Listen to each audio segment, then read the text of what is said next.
Show up. Yeah.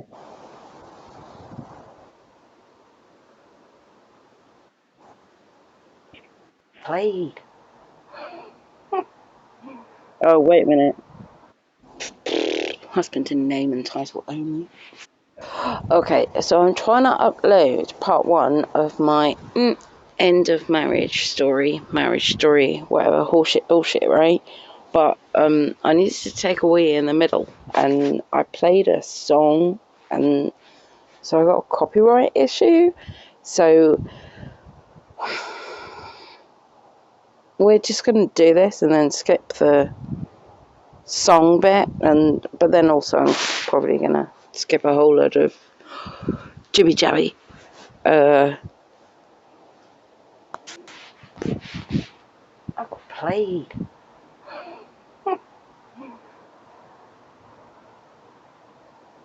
Did I? Did I though? I don't think so. I think I knew it was. My choice of wedding song was Rue de Silva, Touch Me in the Morning. Oh, maybe I should Google the lyrics on that and you'll understand why that's appropriate. I was wife number 3. The red flags were. There were flags, red flags, red flags. They were everywhere. What have I been looking up?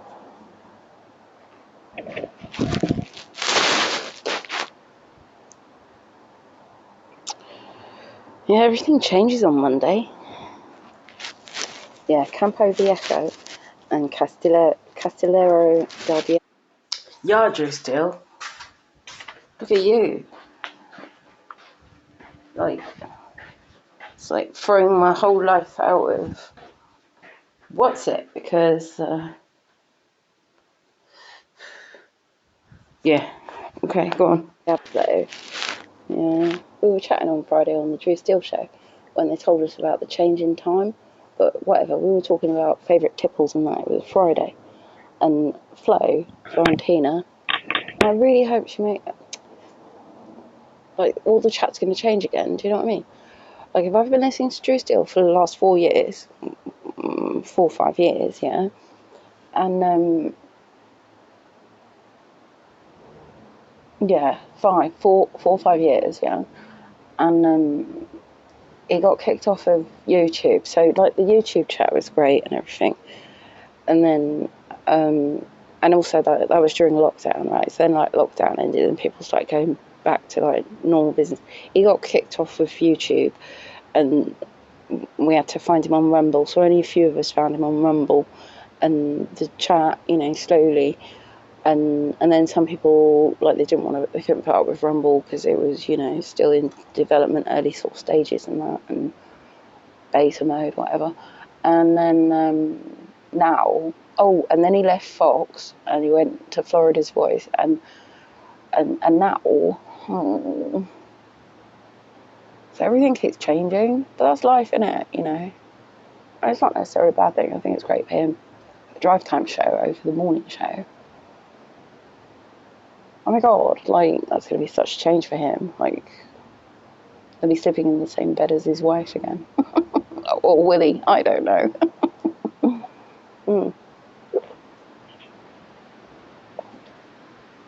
I don't mean it like that in a weird way. I just mean, he's been getting up at 4 a.m. for I don't know how long to do the morning show.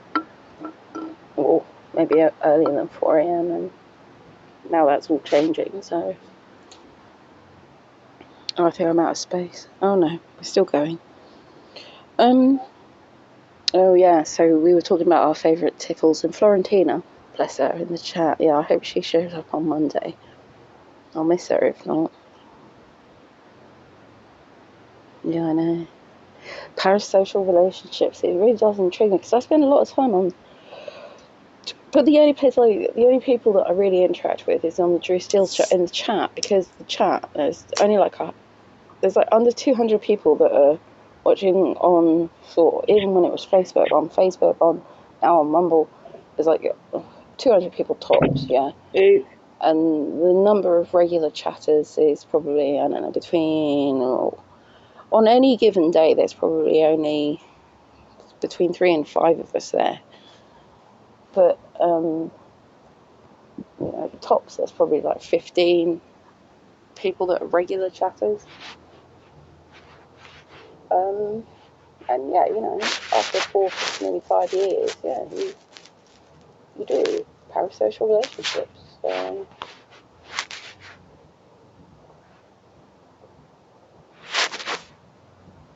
Maybe I should have studied psychology and stuff.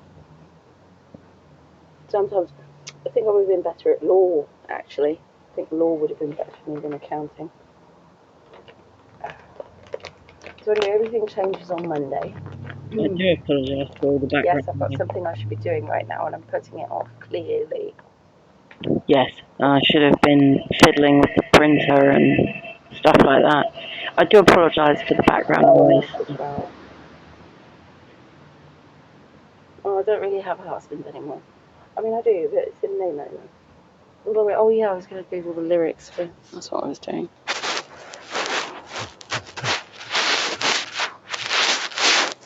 I don't know him anymore. And again, I'm not sure I ever did. It's like everything he managed when we broke up, and the way that things happened, or not even when we broke up. Do you know what I mean? Leading up to the breakup.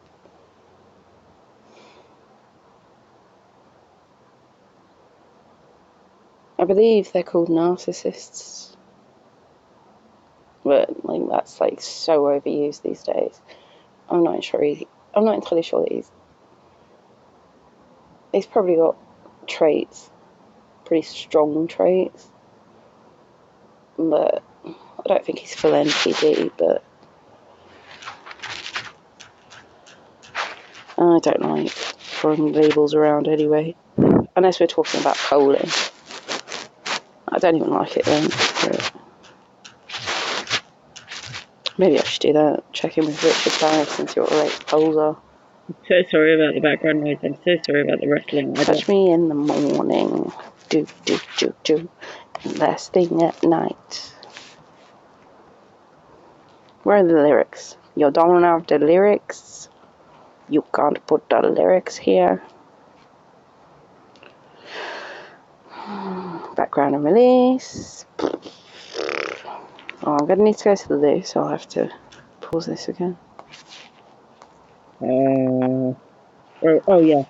So I'm going to fast forward this now because Right, show them to me. How do I? Yeah. Show them. No, none of that works. Right, we're just going to fast forward this, and it's like me trying to get the lyrics, whatever, so that I can put something on the screen while I go for a wee. Whoop!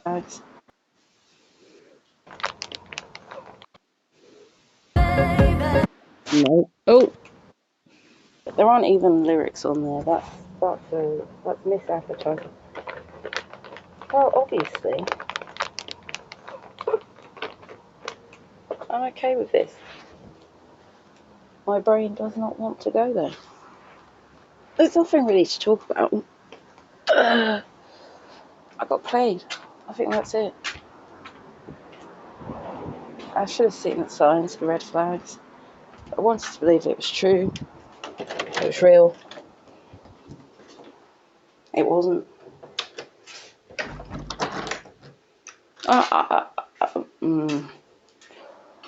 Hang on a second. I got to pee. Let me leave you out here. I'll just leave you. Listen to that while I go pee. Just do it. And that's why I got the coffee. So we're just going to skip. We're going to skip through this. Where are we now? It's unfortunate for me.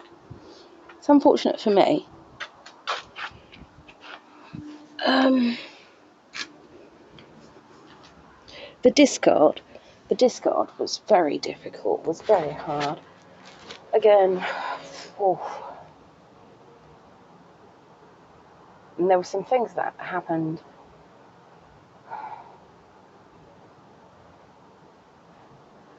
The brief summary is I met him in Cyprus.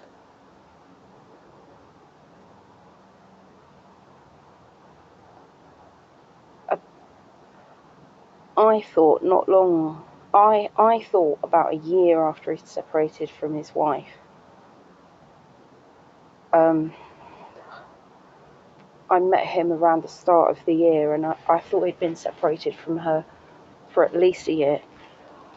And until I met his son, when I met his son. Yeah, so I'm going to pause this and just add some extra clarification and say, like, you know,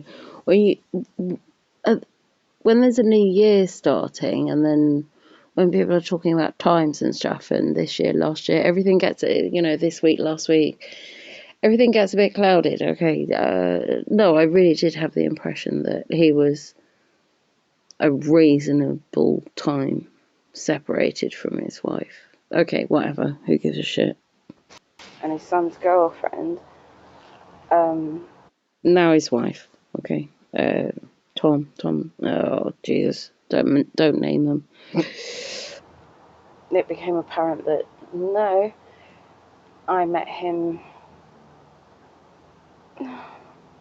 a few months after she'd left him, and maybe a week after the last he'd gone back to the UK, so maybe as little as a week after the last time he'd seen her.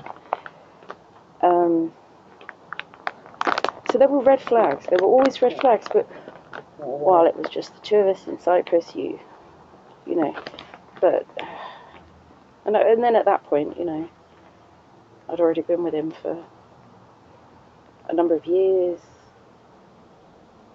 What do you do?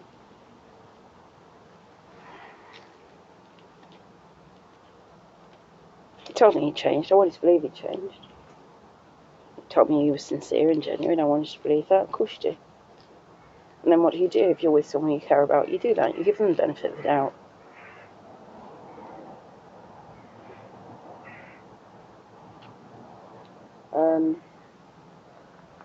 We had one major test in our relation. We had one test in our relationship with I got made redundant in Cyprus, 2009, 2010. You know, recession, jobs weren't necessarily available. For my health, I'd already had a couple of attacks. I had multiple sclerosis diagnosis. And then obviously after attacks. Okay, no. At that point I wasn't, well, was I on the public healthcare? No. With my first job in Cyprus I was getting private healthcare. And then after that I've gone with the public healthcare system, which I'm not going to criticise, but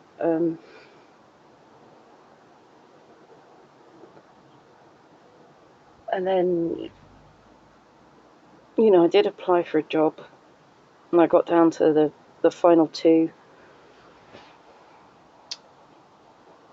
Went over to the UK for a you know, for a second interview, and yeah, I told them that I had this diagnosis of MS, but it wasn't affecting me at that time or whatever. No, that was it. The interview went south from that point. They already had experience of somebody within their organisation who had MS. The comments they made were actually, looking back now in hindsight, as my health has deteriorated. But hey, I told them I was honest. I didn't get the job. They gave the job to someone else.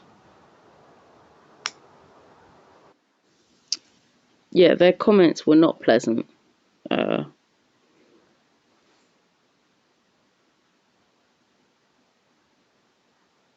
Yeah. Anyway, carry on with the story. The weird thing is that, however many years later, 5 or 6.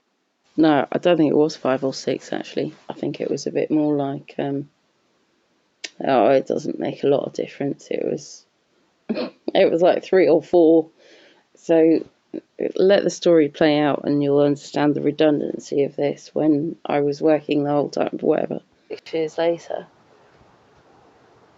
I interviewed for that same job again to replace the person. The person who got my job didn't keep the job. He left. Someone else replaced him, and then she got pregnant, and then she was on maternity leave. So I was going to do.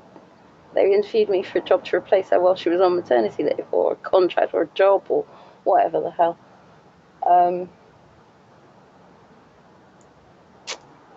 Yeah. I say they interviewed me.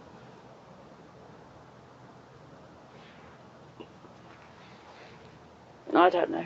Did I? I had such a bad taste in my mouth. I think I walked away from it. I don't know. I think I did the first interview. I think they might have asked me back for a set. I just, oof. And at that time I was, God. And when you listen to the rest of this story, I think you'll understand. At that time I was trying to get some bargaining power with my existing employer to increase my salary. And if he wouldn't increase my salary, I would look for a job somewhere else. Because I was worth more, I had the experience, I had the qualification, I deserved more money, but I undersold myself at the beginning. Anyway. I ever got the feedback code for it. I don't know if they want it, I can't remember. It just in my head, just logically, I was still working at the time, but that's a different story. You see, this is the thing.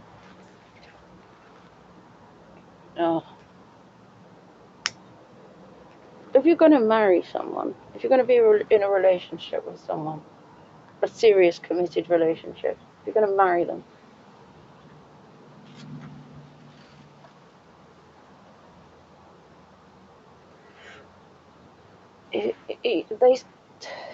they should encourage you, they should support you, they should build you up. So, I did get made redundant. I went over to the UK. I did a contract over there for a while. It was supposed to be 3 months, and then it became 6 months. But then I could command these salaries. I could ask for this money. I had the experience and the qualifications, and at that time I still had my health. I could do this. But I did not have a man that supported me, okay? I got fired. It was for a consulting company for a project. I got fired from the project. But it turns out that I was actually only filling a gap while they were waiting for someone else to come back. And then the company that was having the project done, they took me on instead. So I carried on working with the project team. So that was quite interesting. Yeah, I got sacked by them. And then the other people said, no, we want you. If they don't want you, we do. We'll take you. That was quite fun. But then I got the norovirus and then I went off sick. That was unfortunate. That was very unfortunate. But the reason that I bring that up is because, and even from that little story that I just told you, that was actually a quite stressful time for me. But me coming away from Cyprus and leaving him on his own there to carry on in his normal daily business with his job and whatever, I think it was a matter of weeks before he was involved in a drink drive incident and wrote off the first car. He'd been out drinking in town with his friends. He'd come back. He thought he'd left his car at the pub, so he decided to get back in the car to go back to... Not his car. He didn't think he'd left his car at the pub. He thought he'd left his phone at the pub.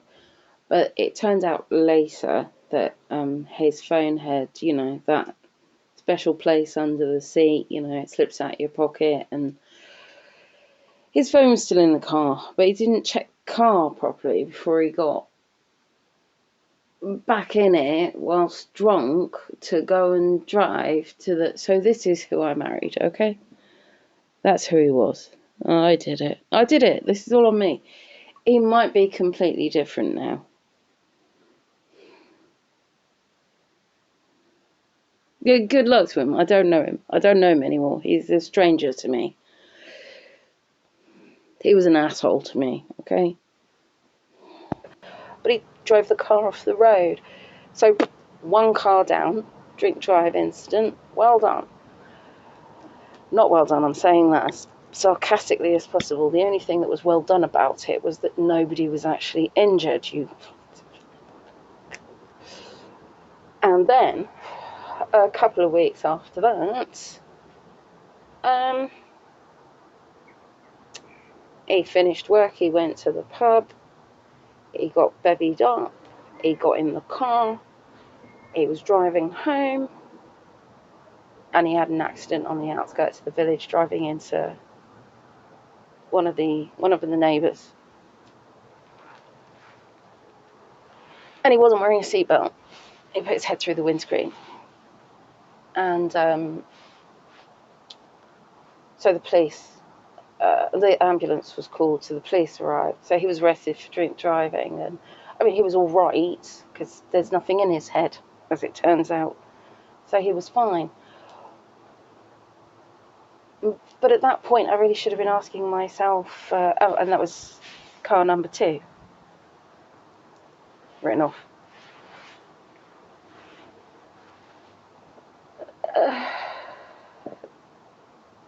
So at some point, you've got to ask yourself, the fuck?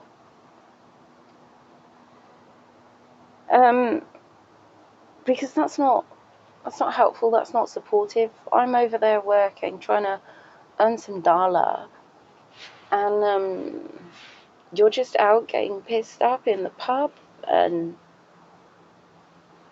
smashing all the cars up and injuring yourself, getting arrested. So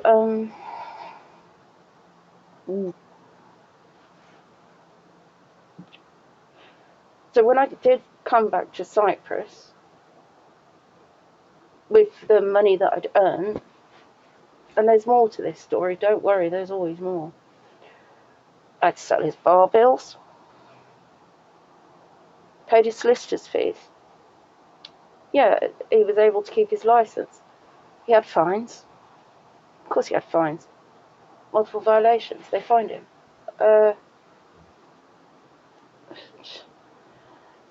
So then the point of me going over to the UK to do a contract and was pretty much nullified, so that he could what? Go get pissed up, smash up 2 cars. Oh, obviously he couldn't, on his salary, afford to replace the cars. So any money that I earn in the UK doing that contract, going through that stressful time. Yeah, there you go. He couldn't even pay his bar bills. I had to come back from the UK and settle his bar bills. Every time I came back from the UK, I had like a €300 bar bill to settle. Like, how much time was he? Like, god damn, dude. Grow the up. And then when we get back to the UK and I'm trying to claim benefit and I have to be there for 6 months before I can get a benefit claim.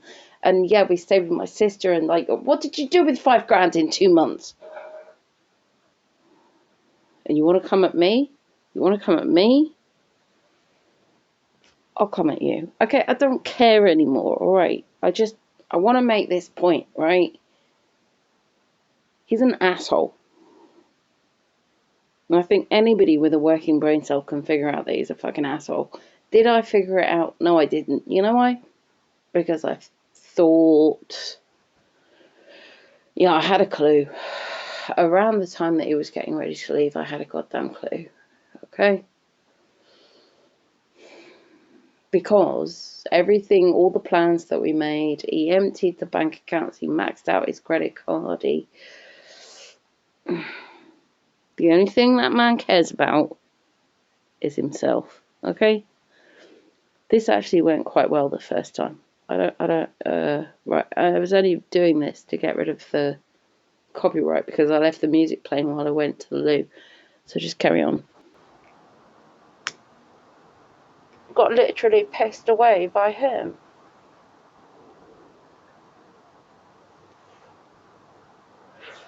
So then you're probably asking yourself, why would you go back? Why would you even bother with a man like that? You're absolutely right. Do you know what he did while I was on that contract in the UK? He asked me to marry him. I should have known that in itself was. So that was the other thing. And I did, let me remind you, contracted the norovirus. That was the second biggest MS attack that I'd had in my life. And he wants to know why I haven't planned a wedding. What did he do to help with the wedding? He chose his outfit.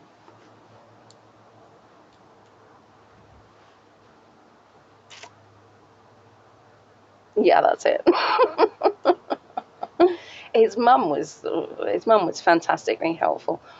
I'm not even going to talk about, like, I very much, and his daughter as well, Jerry and Joan. I love them. I always will, you know. And that's the thing, when you get involved with people like that who have, like, okay, everybody's got mothers and fathers if they're still alive, God willing. And maybe they do have children as well when you start dating people at our age. And no, I love Jerry. I love Joan.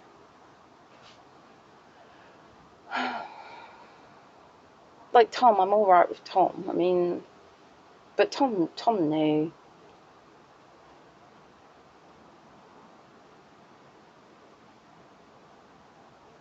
Yeah, I did, and we went to pick up the marriage license a couple of days before the wedding, and I started crying.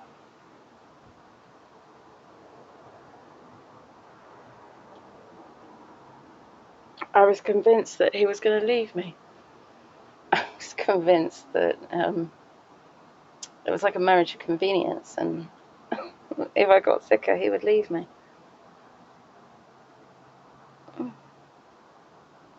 But he promised me that wasn't the case.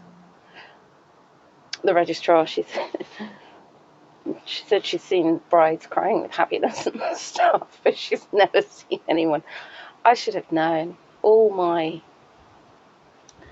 I don't know, women, I guess we know in your gut, you feel it, you just, Find senses. so many. Red flag.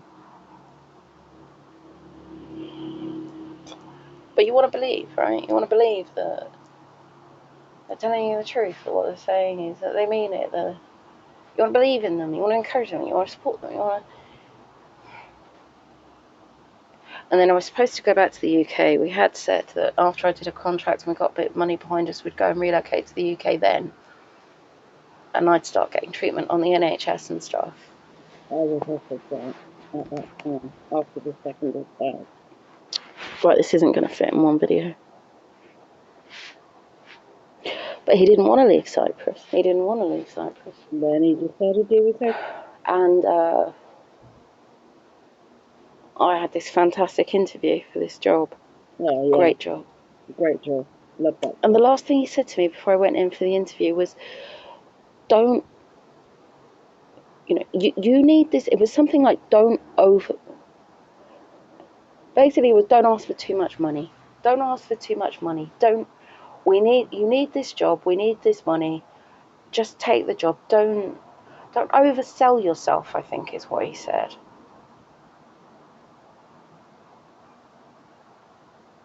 And like 2 years later, when I'm, a year and a half later, when I'm recruiting and interviewing my replacement, they're getting a salary that's twice as much as mine because I undersold myself, because I didn't have someone who believed in me. So there were lots of red flags. Oh, I've only barely scratched the surface. I'm not supposed to talk about, did we lay hands on each other? He laid hands on me first. And then you bet your ass I'm going to fight back. And then I did lay hands on him.